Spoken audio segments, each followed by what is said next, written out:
नमस्कार, आप देख रहे हैं 4 PM गुजरात और मैं हूं आपके साथ तान्या। दोस्तों, 2005 के सोहराबुद्दीन शेख कथित फर्जी एनकाउंटर मामले में एक बार फिर बड़ा मोड़ आया है।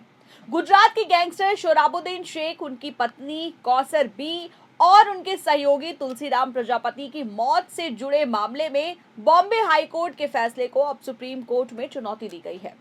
सोहराबुद्दीन शेख के छोटे भाई नयाबुद्दीन शेख ने सुप्रीम कोर्ट में याचिका दायर की है। इस याचिका में बॉम्बे हाई कोर्ट के 7 मई के उस आदेश को चुनौती दी गई है जिसमें 22 आरोपियों को बरी करने के ट्रायल कोर्ट के फैसले को बरकरार रखा गया था। इस मामले में 22 आरोपी थे। इनमें गुजरात और राजस्थान पुलिस के 21 अधिकारी शामिल थे। आरोप था कि पुलिस की टीम ने सोहराबुद्दीन शेख, उनकी पत्नी कौसर बी और उनके सहयोगी तुलसीराम प्रजापति को हिरासत में लिया और उसके बाद उनकी मौत को मुठभेड़ का रूप दे दिया गया। जानकारी के मुताबिक 22वां आरोपी एक फार्म हाउस का मालिक था जहां कथित तौर पर सोहराबुद्दीन शेख और कौसर बी को रखा गया था। बॉम्बे हाई कोर्ट ने आरोपियों को बरी करने के फैसले में कहा था कि अभियोजन पक्ष के अपने आरोपों को पर्याप्त सबूतों के साथ साबित नहीं कर पाया। कोर्ट के मुताबिक पूरा मामला परिस्थिति जन्य सबूतों पर आधारित था और घटनाओं को जोड़ने वाली कई महत्वपूर्ण कड़ियां मौजूद नहीं थी। हाई कोर्ट ने यह भी कहा था कि उसे ट्रायल कोर्ट के फैसले में दखल देने का कोई ठोस आधार नहीं मिला। मुंबई की स्पेशल सीबीआई कोर्ट ने दिसंबर 2018 में सभी आरोपियों को बरी कर दिया था। इसके खिलाफ सोहराबुद्दीन शेख के भाइयों ने बॉम्बे हाई कोर्ट में अपील की थी। हाई कोर्ट ने इन अपीलों को खारिज करते हुए कहा कि अभियोजन पक्ष ये साबित नहीं कर पाया कि सोहराबुद्दीन शेख और कौसर बी का गुजरात और राजस्थान पुलिस ने अपहरण किया था। इसके साथ ही अभियोजन पक्ष कथित फर्जी एनकाउंटर के पीछे की साजिश और मकसद को भी साबित नहीं कर पाया। वहीं मामले में एक अहम बात भी ये रही कि अभियोजन पक्ष के 92 गवाह बाद में अपने पहले के बयानों से मुकर गए थे।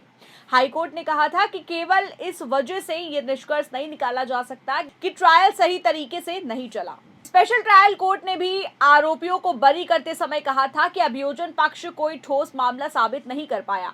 कोर्ट के सामने ऐसा पर्याप्त सबूत नहीं था जिसमें यह साबित हो सके कि सोहराबुद्दीन और अन्य लोगों को मारने की कोई साजिश रची गई थी और इसमें आरोपी अधिकारियों की कोई भूमिका थी। सोहराबुद्दीन के भाइयों ने अप्रैल 2019 में हाई कोर्ट का रुख किया था। उनकी अपील में ट्रायल के दौरान हुई कथित कमियों का भी जिक्र किया गया था। उन्होंने कुछ ऐसे मामलों का हवाला दिया था जहां गवाहों ने बाद में दावा किया कि स्पेशल कोर्ट ने उनकी गवाही को सही तरीके से दर्ज नहीं किया। वहीं इस मामले में सीबीआई की भूमिका भी काफी अहम रही। सुप्रीम कोर्ट के निर्देश पर इस हाई प्रोफाइल केस की जांच सीबीआई को सौंपी गई थी। बाद में निष्पक्ष सुनवाई के लिए मामले का ट्रायल गुजरात से मुंबई स्थानांतरित कर दिया गया था। पिछले साल सीबीआई ने बॉम्बे हाई कोर्ट में कहा था कि वो आरोपियों को बरी किए जाने के फैसले को स्वीकार कर चुकी है और उसके खिलाफ आगे अपील करने की योजना नहीं है। ऐसे में अब सोहराबुद्दीन के भाई की ओर से सुप्रीम कोर्ट में दाखिल की गई याचिका इस मामले को एक बार फिर देश की सबसे बड़ी अदालत के सामने ले आई है। आपको बता दें, पूरा मामला नवंबर 2005 से जुड़ा है। सोहराबुद्दीन शेख अपनी पत्नी कौसर बी और अपने सहयोगी तुलसीराम प्रजापति के साथ हैदराबाद से महाराष्ट्र के सांगली जा रहे थे। बताया जाता है कि 22 और 23 नवंबर 2005 की रात उन्हें एक पुलिस टीम ने हिरासत में लिया। सीबीआई की जांच के अनुसार सोहराबुद्दीन और कौसर बी को एक वाहन में ले जाया गया जबकि तुलसीराम प्रजापति को दूसरे वाहन में ले जाया गया। जांच एजेंसी के मुताबिक 26 नवंबर 2005 को गुजरात और राजस्थान पुलिस की संयुक्त टीम ने सोहराबुद्दीन को गुजरात में एक कथित मुठभेड़ में मार दिया। इसके कुछ दिनों बाद उनकी पत्नी कौसर बी की भी मौत हो गई।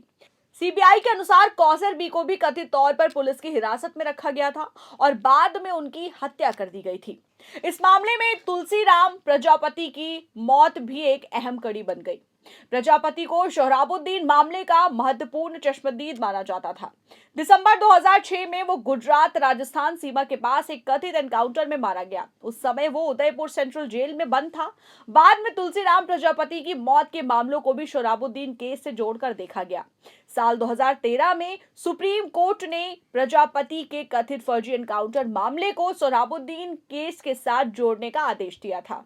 शोराबुद्दीन मामले की जांच और सुनवाई देश भर में काफी चर्चा में रही। सुप्रीम कोर्ट के निर्देश पर जांच सीबीआई को दी गई और ट्रायल को गुजरात से मुंबई स्थानांतरित किया गया। इसके पीछे उद्देश्य था कि मामले की सुनवाई निष्पक्ष तरीके से हो सके। हालांकि दिसंबर 2018 में मुंबई की स्पेशल सीबीआई कोर्ट ने सभी आरोपियों को बरी कर दिया। कोर्ट ने माना कि अभियोजन पक्ष आरोपों को संदेह से परे साबित करने के लिए पर्याप्त सबूत पेश नहीं कर सका। इसके बाद शोराबुद्दीन के भाइयों ने इस फैसले को बॉम्बे हाई कोर्ट में चुनौती दी। कई सालों तक चली कानूनी प्रक्रिया के बाद 7 मई को हाई कोर्ट ने ट्रायल कोर्ट के फैसले में हस्तक्षेप करने से इनकार कर दिया। अब नयाबुद्दीन शेख ने हाई कोर्ट के इस फैसले को सुप्रीम कोर्ट में चुनौती दी है। उनकी याचिका पर सुप्रीम कोर्ट आगे क्या रुख अपनाता है, इस पर सभी की नजर रहेगी। ये मामला इसलिए भी जरूरी है क्योंकि इसमें पुलिस कार्रवाई, कथित फर्जी एनकाउंटर, गवाहों के बयान, जांच की प्रक्रिया और ट्रायल कोर्ट के फैसले जैसे कई गंभीर कानूनी सवाल जुड़ रहे हैं। फिलहाल हाई कोर्ट के फैसले के खिलाफ सुप्रीम कोर्ट में चुनौती दाखिल होने के बाद 2005 का ये पुराना मामला एक बार फिर चर्चा में आ गया है। अब आगे की कानूनी लड़ाई सुप्रीम कोर्ट में होगी और अदालत के सामने ये सवाल रहेगा कि क्या हाई कोर्ट के फैसले में हस्तक्षेप की कोई गुंजाइश बनती है या नहीं। सुप्रीम कोर्ट के इस मामले में क्या फैसला करता है, ये आगे की सुनवाई और अदालत के आदेशों पर निर्भर करेगा। वहीं इस पूरे मामले को लेकर आप क्या सोचते हैं, आपकी क्या राय है, हमें कमेंट सेक्शन में जरूर बताएं। और अगर आपको ये वीडियो पसंद आई हो तो वीडियो को लाइक करें, शेयर करें और अगर अभी तक आपने हमारे चैनल को सब्सक्राइब नहीं किया है तो कर लीजिए और बने रहिए 4 PM गुजरात के साथ।